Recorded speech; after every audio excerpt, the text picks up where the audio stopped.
Hello everyone, GenmaTheSamurai here, and welcome back to this part of Metroid Prime 2 Echoes. Alright guys, so last time we went into Dark Ether for the first time, and then after basically getting ourselves the double jump, we went over towards this pirate base, and yeah, we're gonna go ahead and keep exploring. So yeah, anyway. We're in for something fun this time because we actually spotted Dark Samus here in the base last time, and yeah, we know that she is here somewhere, and also, going off the data logs, I guess they have started calling her the Dark Hunter, and they think that she is me, so that's fun. Anyway, so when you arrive in this room, you may not think there's actually something you can do in here, but if you actually pop open your trusty old scan visor, you'll notice that there's a red spot, so if you just missile it right there, you're good to go. Anyway, oh man, I just really like that corridor. It's very tense. Anyway. Oh, man. Hey, so we know who that is.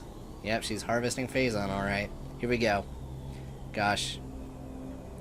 Also, this is Dark Samus's... Well, it's not Dark Samus's, like, main theme, but this is one that I definitely associate with her when she shows up. And it's like, man, I used it in one of my videos, actually. It was pretty fun.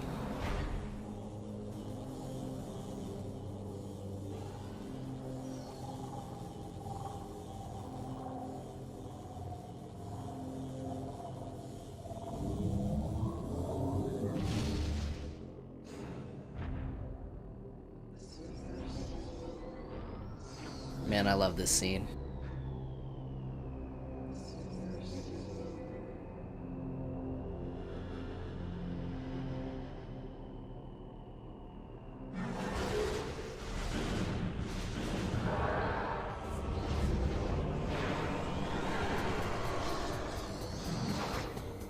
Gosh, I love that standoff.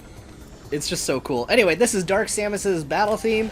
I love this theme. Super iconic. Should have been in Smash Bros. Don't know why it wasn't. Anyway, here we go. So one thing about Dark Samus, it's actually kind of an annoying fight. For the most part, she just kind of hovers around, and you can do some damage to her, of course. But then there's other times where she actually will just like straight up like deflect your attacks, or she'll just like jump out of your lock-on. So because of that, yeah, there's only limited windows in which you're actually able to do damage to her, especially on hard mode here. Because, in general, again, like, the damage I do is halved a lot of the time, so, yeah, well, come on. Alright, well, I was able to do damage right there. Anyway, whoa. Sometimes she wants to get away from you, and other times she just, like, hops right up in your face. Anyway, okay, there you are. Again, I scanned you right, okay? Alright, woo! Ooh, I like that missile. Okay. This is a really flashy fight, but yeah, it's not horribly difficult, it's just kind of drawn out. Alright, where in the world? Oh, wow. Sometimes I have a hard time telling where she is. Okay, whoa. Ha! That was a nice shot on my end. Okay. Whew, okay. I will say one thing about Dark Samus, though. Going back to that Smash point, though. I understand why they did it, but even though she looks like Samus, as you can clearly tell, she does not really fight like me that much. She is able to dash out of my stuff, I guess. I guess that's kind of like me, but I don't know. I can't do that, that's for sure. She has a lot of unique things that are not really represented in Smash when you fight her, that honestly actually were represented a little bit when you actually fought her as an assist trophy, but whatever. It's the nature of Echoes, am I right? Jeez, I am taking some damage. Also, Dark Samus is an Echo fighter. She was introduced in the Prime 2 Echoes. Jeez! Okay, I thought I dodged that. Okay. Whoa. Right. So my advice, when she's about to dash out, just go ahead and just fire anyway. Okay. So that one's like, you have a very precise window to actually damage her while she's doing that. Whoa.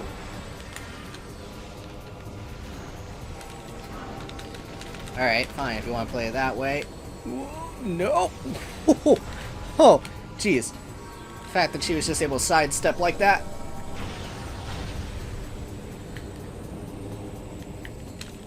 Alright. Maybe I should get that hit off. Alright. Oh, that was cool.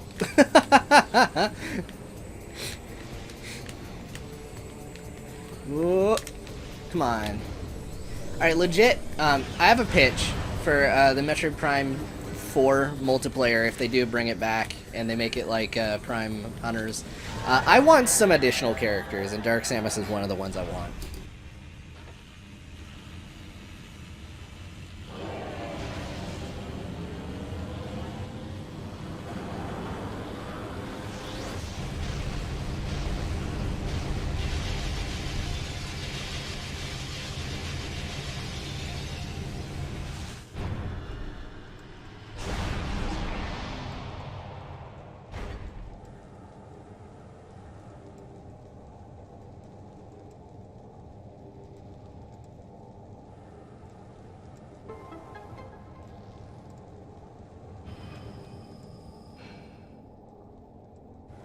Wow. Yep, we just defeated Dark Samus.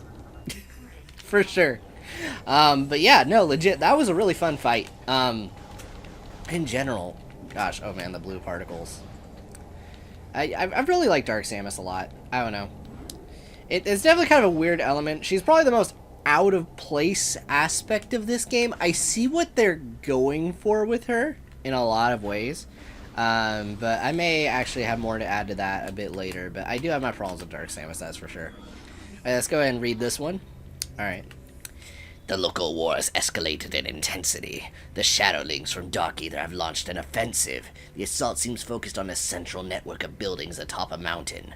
A base, perhaps. Strangely, this attack coincides with the rise in planetary instability. Perhaps these shadow creatures are using a new weapon system. The Shadowlings must believe us to be foes, for they have hit our base numerous times as well. We are holding, but attrition is taking its toll on our troops and resources. Reinforcements are en route. We can only wait and defend what is ours. Okay. So they launched an attack on some building up in the mountains, eh?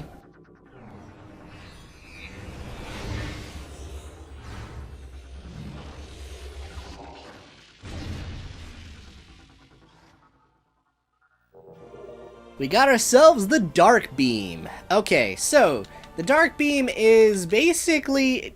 So this is one of the weirder, more contentious aspects of Metroid Prime 2. If you look over towards the right side, you may notice that there is actually a unit that says 50. If I fire the beam, you'll notice it goes down to 49. All of your other beams have ammo in this game, which I suppose if for some reason you played Prime Hunters before this one, you might not actually be like too...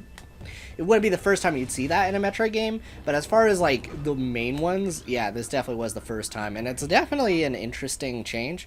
Let's go ahead and read this real quick. Another disaster. The transport bringing our reinforcements and supplies has been shot down. It was engaged in orbit by a Federation vessel, which has landed near the alien temple. It's only a matter of time before the Marines attack. Survivors from our ship may have made their way to our base. Here we shall make our stand.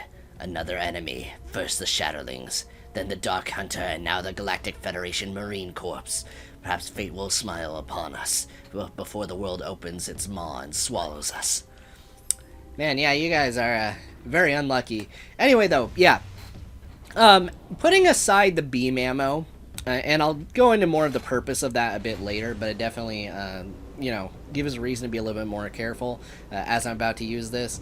The Dark Beam in its properties, I'll save it for a moment when I really need to use it because of the ammo, but it's similar to the Ice Beam in some ways, but in other ways not really. It's very powerful, but at the same time it also has freezing properties, just like the Ice Beam. And so because of that, you can actually use the beam combo in this game using the Dark Beam. Wasn't really able to do it with that one right there, but hey, I'll be able to show it off later. It's also worth noting, though, when we start going into Dark Ether, though, well, I'll talk about that part a bit later. For now, let's just go ahead and ignore this guy, and... Well, actually, did I scan you yet? No, I did not. Okay. I forgot if I already ran into him or not. Practice runs, am I right? Okay, anyway. Alright, got him. Cool, cool, cool. Anyway, let's go ahead and get some health real quick before we jump into that portal. One thing that's kind of interesting, though, is that you can actually activate dark portals with the Dark Beam. So we're going to go ahead and activate that, and then I'm going to go ahead and scan this. And okay, so here we go.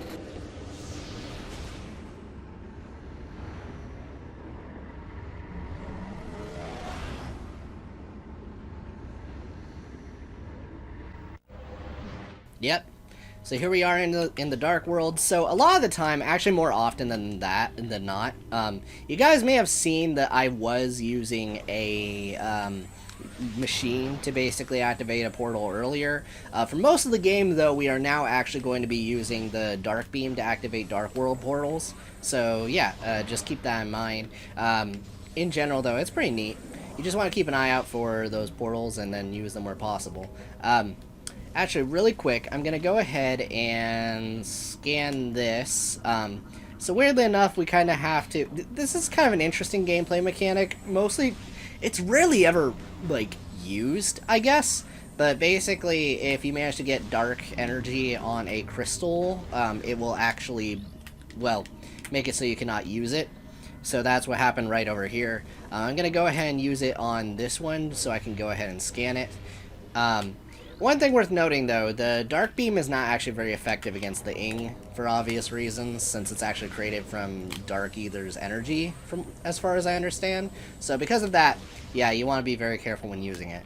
Let's go ahead and break that, and right. So when you see a crystal like this, you can use the Dark Beam, and it'll actually activate it. So, there we go. It's pretty neat. Anyway, of course, there are more beams that we're going to be finding throughout the game. But, hey, there we go.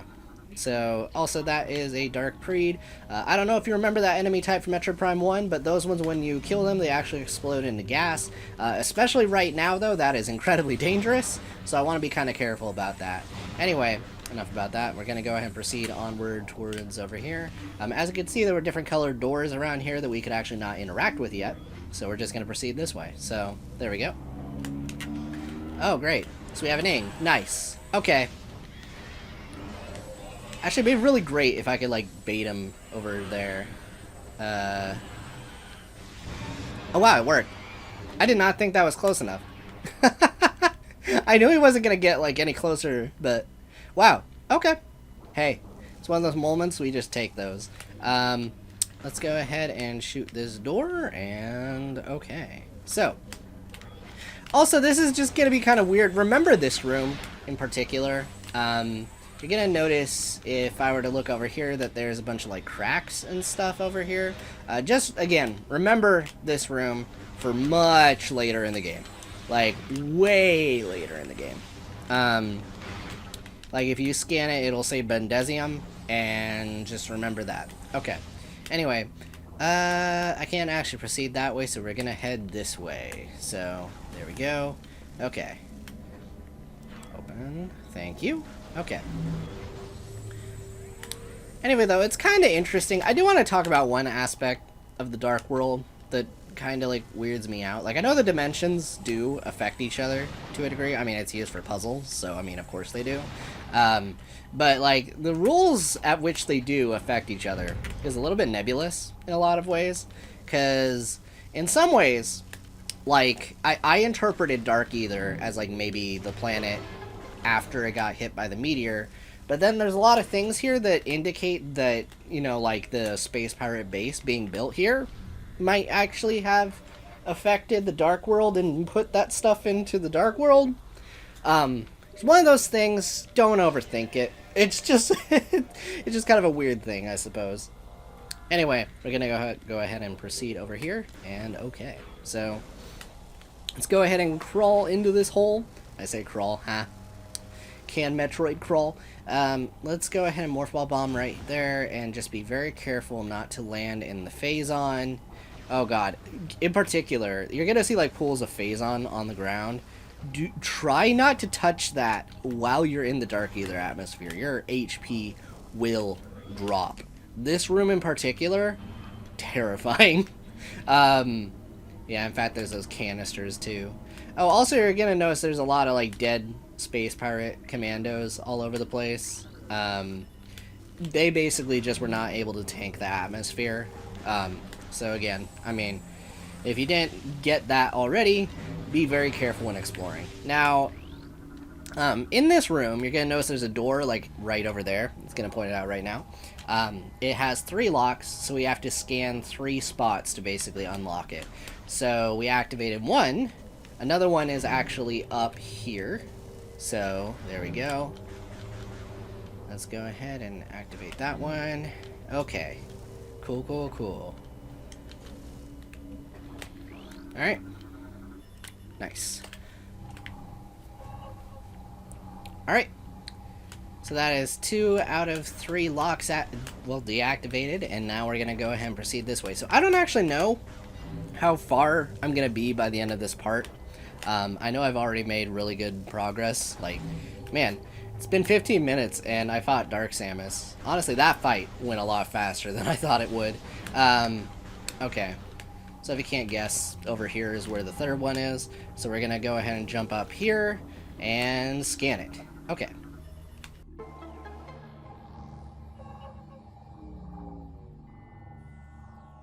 I love that puzzle solve jingle. I don't know. It'd be kind of fun if that showed up in Metroid Dread. Although I kind of noticed some people pointed out the new power-up item get theme is like the one from Metroid Fusion, but like with newer instruments, and I really like that a lot. Man, I'm so excited for that game. I'm really curious how it'll play out by the end of it, and in general, again, I want to keep myself like fairly spoiler free. So again, if you guys have any information, like please don't spoil anything for me. I just want to be pleasantly surprised. Anyway. Oh, also interesting in this room, so there's these enemies that actually existed in the light world as well.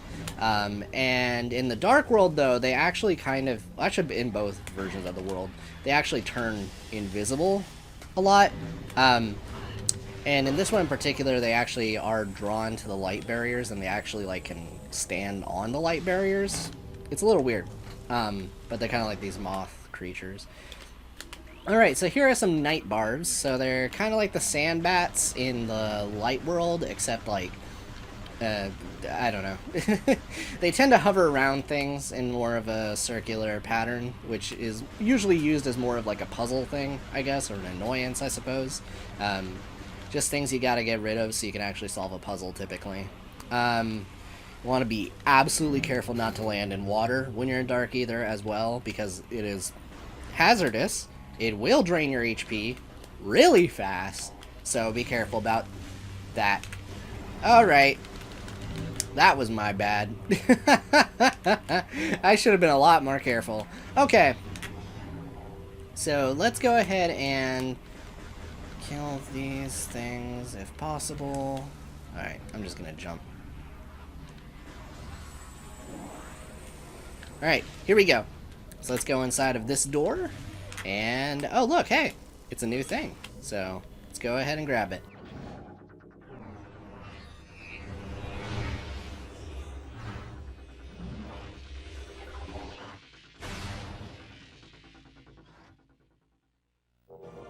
Light beam acquired. So you know how I said I'd get it throughout the game? Actually, we have 2/3 of the new beams already. And they give this to you early in the game for a very good reason. So, yeah, we have a light and a dark beam, and this is where I'm going to talk about the interplay of these two beams, because it is integral to the way that Metroid Prime 2 is functioned.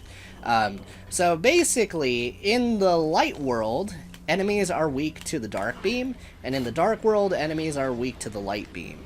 The ammo is here to basically add an element of, like, you want to conserve how much stuff you're using all the time. But in order to get ammo for the opposite weapon, you have to use for one weapon, you have to use the opposite weapon, which is pretty neat. Anyway, we're going to go ahead and shoot that. And actually, I should scan this. I think this is missable. So let's go ahead and shoot that one again. Okay, we're good. Anyway, let's head over here. So if I want dark beam ammo, I just destroy things with the light beam. Pretty straightforward. And it actually has a really high drop rate, and in general, like the, I want to say collision, for which they start, like, homing in on you, is actually a lot, like, farther away than your regular beam. Also, really cool, when you use the light beam on any of these beacons, they actually one-shot a lot of Dark Ether enemies. So if I were to shoot that, boom, see? Pretty cool. Just because, again, it's like charging these with light ether energy in particular. And yeah, just remember to do that. It is incredibly useful. And also remember to scan it. So, anyway, now that we have that established, we're going to go ahead and jump up here. As well as, is the parade gone? Oh no, it's above me. Okay, I'm just going to ignore that. And we're going to head this way. Okay. Dark Temple key acquired. Alright, there we go. So that's the second Dark Ether key. So let's go ahead and do that. Alright.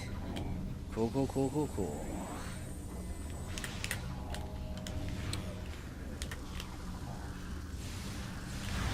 Okay. Also, what is kind of fun is that the light beam has, like, burning properties, so it's a little bit like the plasma beam from Prime 1, but, significantly nerfed in general. Again, this game is a lot more balanced in many ways compared to Metroid Prime 1. Are you kidding me? Okay. Now, if you ever run out of ammo, they have a way to keep you from basically soft locking yourself. What the game basically does is your charge shot becomes the basic shot, and you have to charge up to do damage. So it's a way that they have to balance all of that, and it's something to just kind of, you know, keep your eye on. So yeah, anyway.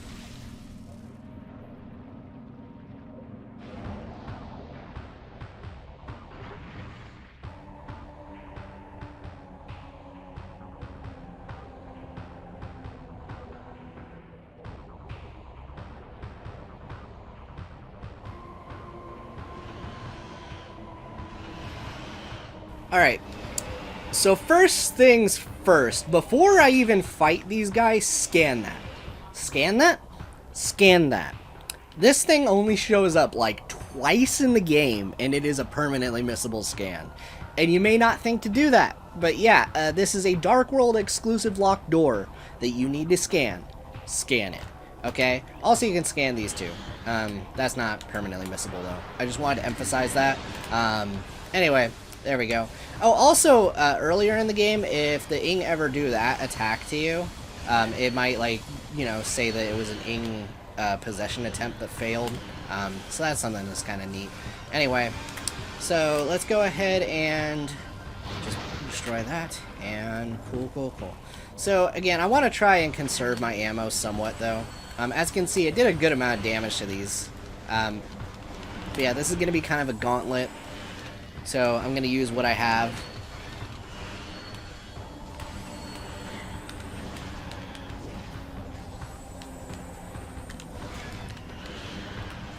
Yeah, they do not like the light world. Ugh.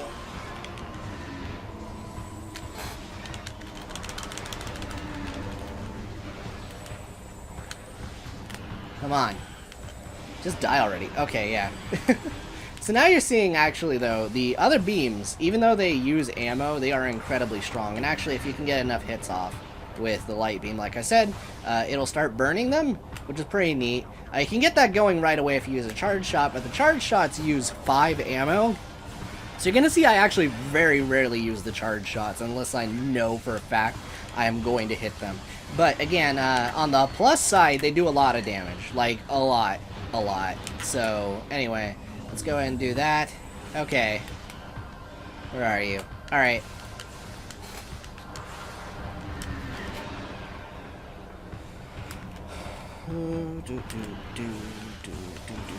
I can do it. Okay. There we go. Cool.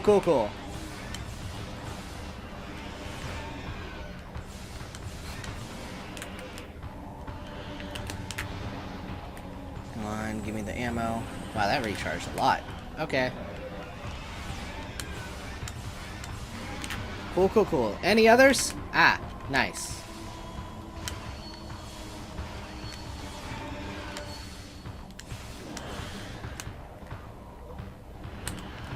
Come on.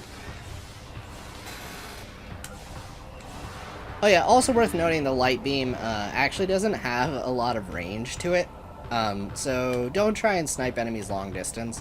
In general, I mean, you're probably not going to because of the way aiming is in this game in general, but it's just kind of something to consider.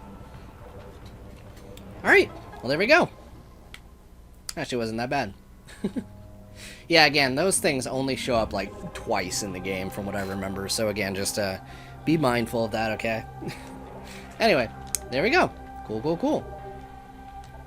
So now we have all 3 temple keys, and we can actually proceed towards where the boss is, and I'm actually really excited for that. So we're probably going to go ahead and beeline there as soon as we can. But, yeah, anyway, yeah, let's just go ahead and head on back. Now, there is something in this room. Just fun fact, I tend to go for it whenever I play on the Wii version because I have, like, the free aim, and I think you guys may have an idea of what I'm talking about, if you guys know what I'm talking about. But, even still, it's not as reliable to do in this version, I found, so I don't really go for it in this one. So, again, we'll cover that when we get there. There's definitely some things this game probably could have handled better, but it's okay. Nice.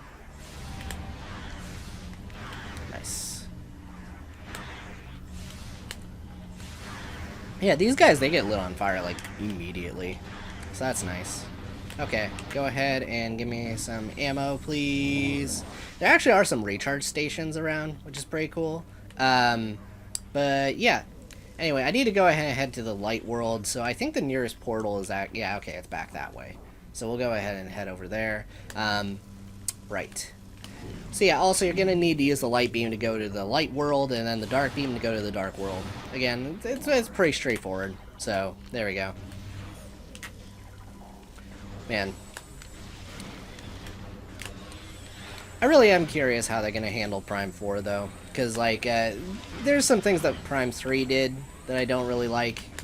Again, I'll go into that when we get to Prime 3, I guess. But, still. I really like the beam switching in this game and Prime 1. And I'm curious how they'll handle that in Prime 4. You know, if they handle it at all.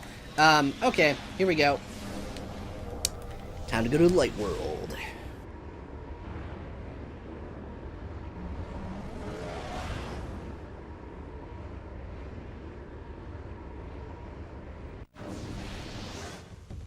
Alright, there we go.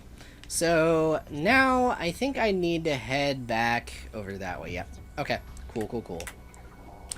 So, yeah. I guess here is my question of the day. What do you guys think of the ammo system in this game? Because, again, that is pretty contentious for a lot of people, I suppose. It never really bothered me that much, for the most part. I mean, I think on my first playthroughs when I was, like, younger, it was a problem, but... At the end of the day, I personally actually quite like it. I think that it actually incentivizes using your weapons a lot more carefully, especially, you know, it's also not really a problem for me because the weapons themselves are really powerful.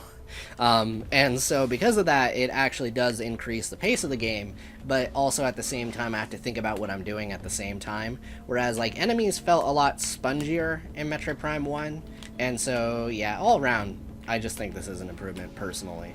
Anyway, so this is pretty fun. We actually get to use that turret. This is actually used a lot in the multiplayer, so I'm pretty familiar with how to use this. There we go. Okay, so what you want to do right now is you want to aim for each of those canisters. You can see that there's one, like, way off over there. And then once you've done that, you actually have a way to get forward. Oh, right. I think actually... Hold on. Let me jump back in this. Okay. Hey, I get to fight with it. Let's go! Alright, where are you? Cool. Alright. Yeah, that's fun. So, let's go ahead and jump onto this, speeder, as it were. Wait, is this one the one that shows up in my logbook? It looks like it. Oh, it is! Never mind. You guys do not have to... That one's not missable. Okay. But yeah, that dark door definitely is. So, anyway, let's go ahead and read this lore. Another hunter wearing the traditional colors of Samus Aran made planetfall today. Horrific as it may sound, there are 2 of them now. We are bracing for a new assault. This dire turn of events may bear some goodwill. One of our scouts and Dark Eaters saw a curious encounter. The Dark Hunter attacked the one clad as Samus near a Phazon site. Perhaps they are not allies, but foes. Perhaps we can forge an alliance with the Dark Hunter. In exchange, Phazon for the head of our common enemy. Interesting plan. I don't think it worked out, though. Anyway, we're gonna go ahead and head over here, and alright. Also, I had one practice run where that sound, whirring right there, was, like, insanely loud. Like, ow, my ears loud. Thankfully, it seems like it hasn't been that way for, like, a while, but it definitely was a thing. Anyway. My journey comes to an end. The thrice-cursed Ing prepared an ambush of singular cunning in the mining station.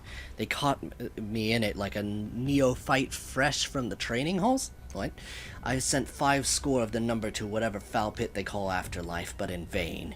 My life is extinguished. Okay, so try and remember that guy, but if you don't remember him, that's okay. I'll talk about that later. Anyway, we're gonna go ahead and proceed down over here. Cool. So, anyway though, I may go ahead and talk about that in a little bit, but I will certainly say this for now. This game copied one thing from Prime 1 it probably shouldn't have, or at least like some people take an issue with it. At the very least, it's about as bad in this as it is in the first one in my opinion, and I didn't really mind in the first one, so it is what it is.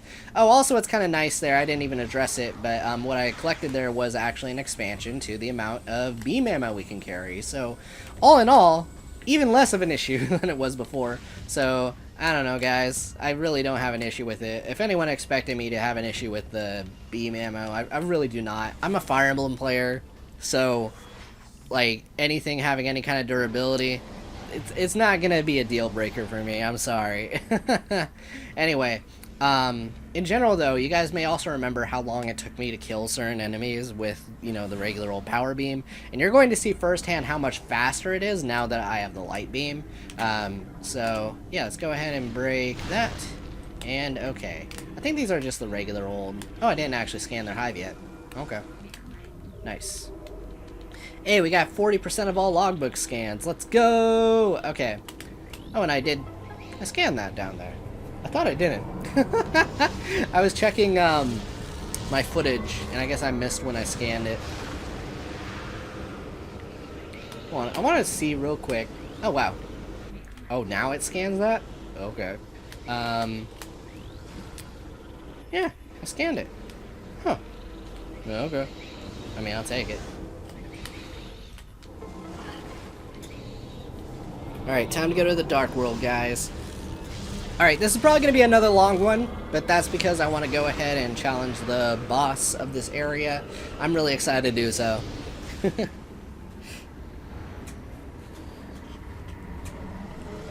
Now, first things first, though, before I do that, I do want to go ahead and go save. There aren't really any items in between, but I'm going to go ahead and just try and go there as soon as I can. Alright, so let's go to that save point, and we'll jump up here. Okay. Cool, cool, cool. You guys are going to notice a lot of moments where you hear like a lot of click-clacking. It's mostly the L and R buttons, just because, again, they have like analog and everything, so like there's a lot more noise and like resistance to me pressing down those buttons, but they're also a lot larger, so I mean, gets the job done. But, yeah. It's also just the way that... Wow, it's been a while since I saved this time. No! Okay, we're back, and on second thought, I'm gonna go ahead and just end off the part once I get to that save point, because, yeah, I had to redo a annoying amount this time. It wasn't as bad as I thought it was. I thought I would have to redo the whole part, including Dark Samus, but luckily I did save in the middle there, so I was able to just get the light beam and then get the, you know, 2 temple keys. So yeah, wasn't too bad. Either way, though, I want to thank you guys so much for tuning into this part of Metroid Prime 2 Echoes. I hope you guys have enjoyed it. Next time, we're basically going to be going to the boss of the area, and we're going to go ahead and challenge it, and I'm really excited to do so because, again, yeah, I just am enjoying this game. Hope you guys enjoyed this part, and I'll see you guys next time as we see if we can collect the energy for Ag and Waste. So, see you guys then. Bye.